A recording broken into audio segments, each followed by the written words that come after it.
pizza na least messy way and walang measure. So, painitin ng konti yung oven and i-turn off. Kailangan lang natin yung residual heat. And ginagawa ko lahat sa ibabaw ng frying pan or sa loob ng isang frying pan na malaki or pan na malaki. And may logic yan. Yung water na nakita niyo doon is warm water, not boiling water. Warm lang para hindi mamatay yung yeast. Yung water natin, pagtutunawan natin ng maraming sugar. Mga siguro 4, 5 na sandok na teaspoon or spoonfuls. And then lalagay natin yung yeast. After 5 minutes na iwan natin yung yeast doon, active dry yeast yung gamit ko. Yan na, umutot na sila lahat-lahat. May mga foam na, may mga bubbles na kasi kumain sila nung sugar, nabusog na sila. So lalagay natin ngayon yung all-purpose flour. By mata lang yan. Puro paningin lang yan, walang measure. Optional garlic powder and Italian seasonings. Kung wala kayo niyan, pwede rin kahit na ano na lang, salt. And then ito, butter to na dapat tinunaw ko dun sa pagpapainit ko kanina ng oven. Kaso lang, late ko na naalala. Pwedeng oil din ang gamitin, pero mas malasa kasi pag may butter. Wala akong ginamit na salt dito kasi salted na yung butter, tsaka yung garlic powder, medyo may konting alat siya. And kapag medyo dry yung mixture sa tingin nyo, pwede nyo dagdagan ng patak-patak lang ng mga hot water, ganyan. So eventually, sa proseso na to, by hand ko na siya ini-knead, matutunaw talaga yung butter na nilagay natin kanina na hindi masyadong tunaw. And tingnan nyo, ito yung logic kung bakit sa pan ko siya ginagawa. Kasi non-stick yung pan, hindi mag-stick doon. So hindi ko kailangan magdagdag ng additional na arena sa table para hindi lang mag-stick yung dough. So less yung lilinisin ko. By hand lang yan lahat. Mahirap i-overknead yan kapag manual mo ginagawa. Kapag sa machine mo yan ginagawa, yun, mag-ingat-ingat siguro sa overkneading.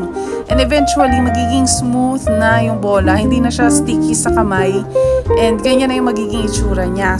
Smoother na siya. May konting test ka lang na gagawin. Gawin mo siya into a ball. Dut-dutin mo ng konti. And makikita mo may konting spring. Magbabounce back yung arena sa'yo or yung dough sa'yo dun sa pinagpindutan mo. And see, napakalinis kapag sa pan natin ginawa.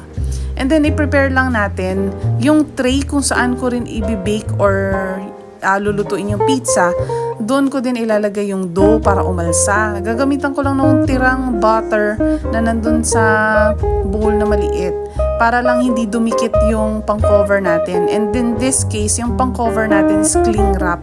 Pwede ring tela, pero nabasa ko kasi parang mas effective yung cling wrap dahil mas nare-retain ng moisture doon sa dough. Kaya dalawa ang ginamit ko sa malaking dough So, 2 cling wrap. So, ipalalagay lang natin ulit dun sa oven para dun siya umalsa ng 30 minutes. Hindi yan mainit na oven May konting init lang siya. So, ang trick dyan buksan mo yung oven ng konti or i-turn on mo siya para may konting init. Tapos, maya-maya i-off mo habang minamasa mo. Tapos, yung residual heat, yun yung pangpaalsa. Eto, may 10 minutes pang tira dun sa timer, pero nagdoble na siya ng size. Pero pinarun ko pa rin until 30 minutes bago tanggalin siya sa oven. And ipapakita ko sa inyo kung ganyan kalaki na, Parang kalahati na siya ng basketball.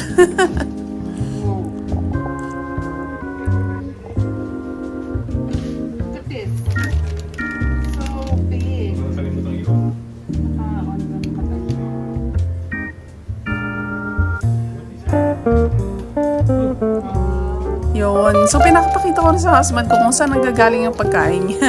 Hindi lang kain ng kain. So, kaya may konting show and tell pa yan dyan. Ipoportion ko to ng 4. Noong una, 2 portions lang ang ginawa ko. Pero, eventually, na-realize ko, malaki pala to masyado. So, pinortion ko siya ng 4. And, i-freeze ko yung 3. Para sa mga araw na gusto ulit namin mag-pizza or pwede kong gamitin yung dough na yan sa ibang paraan like bread or kung ano man. Meron na akong dough. Hindi na ako magmamasa, hindi na ako magpapaalsa. So, ready na siya. Para gamitin lang is kailangan mo lang siyang ilagay sa chiller for a few hours kapag gagamitin mo na siya or ilagay mo sa labas siguro ng ref, mas mabilis.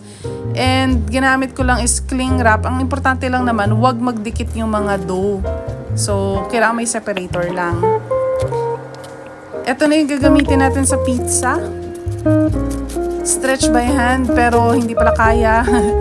Kailangan ng rolling pin. Wala naman kaming pakialam sa shape kaya ginawa ko na ng parang square. Parang square. And then konting stretch.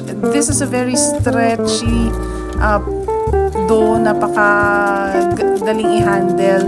And the key to that is yung pagpapaalsa talaga. Kahit may isang beses mo lang siya ipaalsa. And ilalagay ko pa nga yan sa oven ulit with the residual heat para konting alsa naman kahit papaano habang piniprepare ko yung toppings. And mga 5 minutes lang siguro or until ma-prepare mo yung toppings. Yan, mapapansin nyo may konting fluff. 3D na yung hindi na flat yung ating crust or dough. Then toppings. Lalagyan lang natin ng konting butas para yung matrap na air or moisture, vapor, whatever dun sa gitna ng baking paper and yung dough ay maka-escape. And then, ang cheese na ginagamit ko pala dyan is Cheese Boy Dalmora. Yan yung combination ng cheddar tsaka mozzarella. Kahit na anong toppings pwede, pero kami, historically talagang top heavy kami na mag-toppings kahit na mga vegetables lang yan. Pwede nyo lagyan ng meat, hotdog, sausage, or ham, pineapple. Wala kami pineapple eh. Tapos lalagay lang natin sa oven. Ang cooking time natin is cooking time natin is 30 to 40 minutes. Ito lang yung mga talagang critical na i-measure. 170 or 180 degrees for 30 to 40 minutes. And then, ang maganda, advantage sa pagluto on top of baking paper, not wax paper, baking paper dapat, ay pwede mo siyang, kung gusto mong ilipat-lipat or ilipat ng pwesto yung pizza, baking paper gagalawin mo. Buong pizza nagagalaw na. And take note, ginagawa namin to, nag-start ng 8 o'clock. Tapos mga 9 o'clock na by then. Kaya medyo gutom na kami. Ng gabi. Naisip lang namin mag-pizza. Kaya tinanggal ko siya earlier than the time. Parang meron pang 10 minutes yata o 15 minutes. Kaya ang crisp lang nito is yung nasa outside lang nung crust. Sa loob is luto na yung dough pero hindi siya crispy. So i-take note nyo lang yun. Pero okay lang sa amin kasi gusto na namin kumain. Pero luto na yung dough. Yan. Nasa inyo na kung gaano kakapal yung dough na gusto nyo or gaano kanipis. Sa amin okay na tong ganito kanipis. Ang importante naman yung topping sa amin. So enjoy! Sana ma-replicate nyo tong recipe.